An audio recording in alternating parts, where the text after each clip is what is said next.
Nothing like having both of your pastors at the side of you while you're doing this. Not nervous at all. Today we're in 1 Peter chapter 2, verse 9 through 10. So if you want to turn there. 1 Peter 2, 9 through 10. It says, "But you are a chosen race, a royal priesthood, a holy nation, a people for his own possession, that you may proclaim the excellencies of him who called you out of darkness into his marvelous light. Once you were not a people, but you are now God's people. Once you had not received mercy, but now you have received mercy." You may be seated. So this letter was written to a persecuted church scattered across the known world. It is a message of hope in times of trial, a reminder of what grace has done, what grace is doing, and what grace will do in the lives of the believers. Peter takes the language once spoken over national Israel, chosen, holy, royal, and applies it to all who belong to Christ in the new covenant. What was foreshadowed in the old is fulfilled and expanded in the new. He points us to our new identity, nature, and standing in Christ. Once not a people, now the people of God. Once without mercy, now receivers of mercy. Promises once reserved for Israel now belong to Jew and Gentile alike.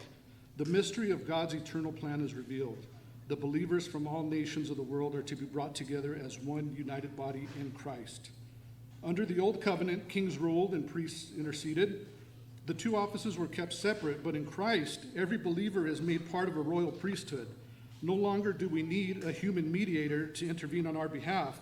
Our king and high priest has torn the veil, removing the barrier between God and man forever.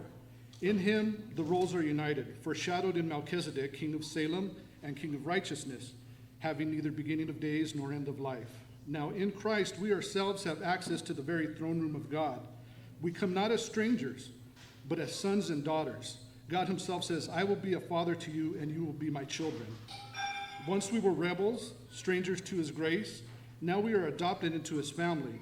Once afar off, now brought near by the blood of Christ. Once excluded, now co-heirs with the Son, inheriting every blessing given by God, secured by Christ, and applied to us by the Spirit.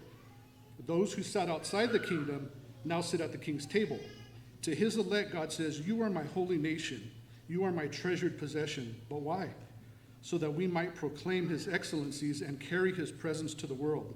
Just as Adam was called to take dominion and extend the garden, the church is called to bring the knowledge of God to every nation under the mighty banner of Christ. Where the first Adam failed, the second Adam and all who are in him will not fail. Our victory is certain. The gates of hell will not prevail, and the kingdom of Christ will advance until every enemy is under his feet.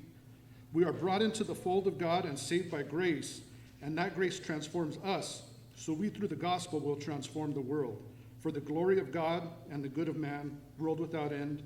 Saints, lift up your hearts. Lift them up to the